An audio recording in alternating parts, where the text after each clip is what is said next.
Jaya Prabhupada, Jaya Prabhupada, Jaya Prabhupada, Jaya Prabhupada. Jaya Prabhupada, Jaya Prabhupada, Jaya Prabhupada, Prabhupada, Prabhupada, Jaya Prabhupada.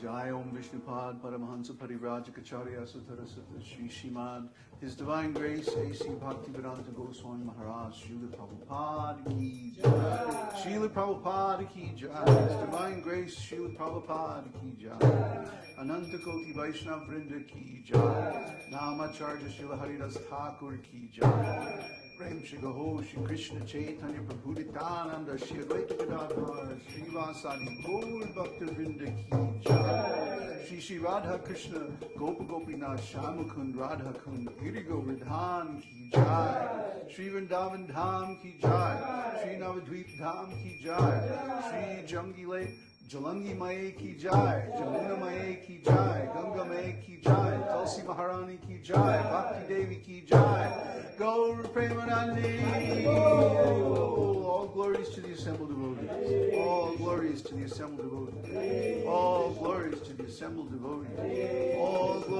glories to Shri Shri Guru Gauranga. All glories to Srila Prabhupada. All glories to Namo Vishnu Padaya Krishna Prasthaya Bhutale Shrimati Bhaktivedanta Swami Shamani Namaste Saraswati Devi Gauravani Pacharni Vishesha Srinivani Vishchachavisha.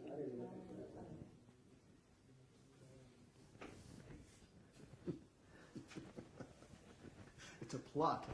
It's a conspiracy.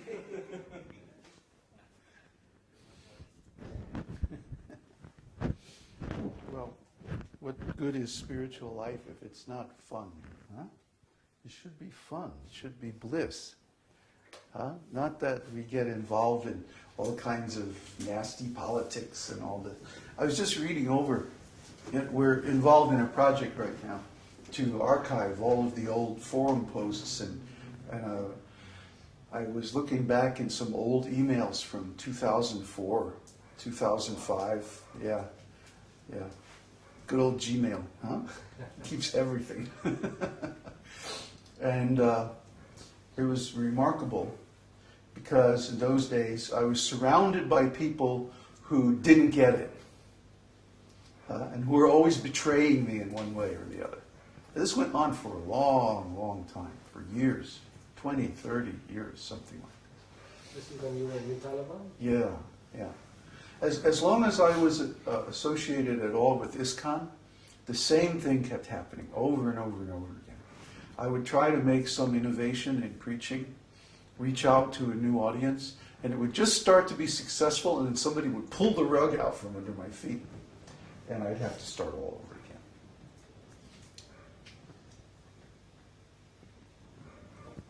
So in those days, I was trying to establish my preaching, the esoteric teaching site. 2005, wow, it's almost 4 years now. Okay? The first esoteric teaching site was esoteric-teaching.org. And that was way back in 2003.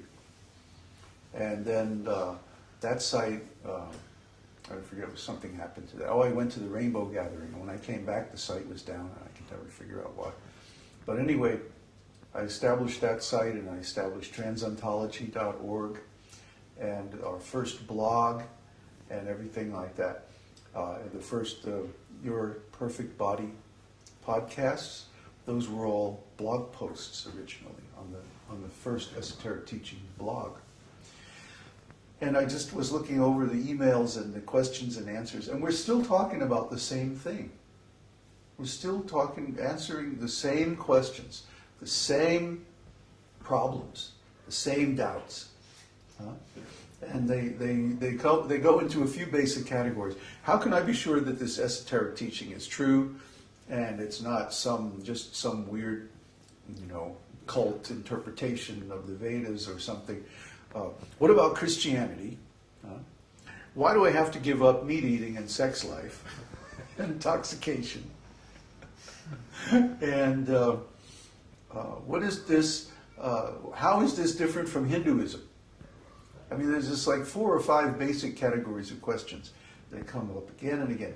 So our archive project is to get all those blog posts, to collect all of the forum posts from way back in the days, and publish them in some kind of easily readable format, so that when these questions come up in the future, we can just point people at a link and say, here, look at that, just read all that, you'll be fine. But it was amazing looking at the other emails from the various devotees. And the ISKCON devotees are the most discouraging, the most critical, the nastiest. It really amazes me. These are my God brothers and my God sisters. We're all disciples of the same spiritual master. And yet, their attitudes towards our preaching work was always so negative. Because I never saw things the same way they did. Never. From the beginning of my association with ISKCON, I had a different view of ISKCON, a different view of the esoteric teaching of the Vedas, a different view of Srila Prabhupada, and how we're supposed to present this. My view was always that we should have an esoteric school, and the work is within. It's an inner kind of work. And that one reaches conclusions by his own inner work on himself. Whereas the attitude of my God brothers was always that, no, this is an outer kind of thing. We're building an institution, a church, and that one has to rely on the consensus of his God brothers and the policies that the organization sets, and that you can't change anything independently. Well, that might be good if someone was inclined to speculate and like that. But if someone is expressing the same truth, but just in their own words, there's nothing wrong with that. In fact, I even have a letter directly from Srila Prabhupada that he sent to me while I was living at New Talavana. And he says in that letter, you're very nicely expressing our teachings in writing. So continue to study our books and express these teachings in your own words. That will make you a very successful preacher. That's directly from Srila Prabhupada. And the same thing happened, the same kind of relationship between Srila Prabhupada and his God brothers. Srila Prabhupada's God brothers did not appreciate his unique, personal, direct realization of Krishna. They said, no, you are not an officer in the Gaudiya Math, therefore you can't have any status as a preacher. You can't be authorized to preach. Srila Prabhupada. They told Srila Prabhupada he's not authorized to preach. Can you imagine that? This is a man who later on founded 108 Krishna temples and thousands of disciples all over the world, and he was not an authorized Gaudiya Math preacher. None of those people who told him he was authorized ever did anything even near what Srila Prabhupada accomplished. So every day, about between 50 and 100 people download presentations from our blog. And about 1,000 people view videos on YouTube.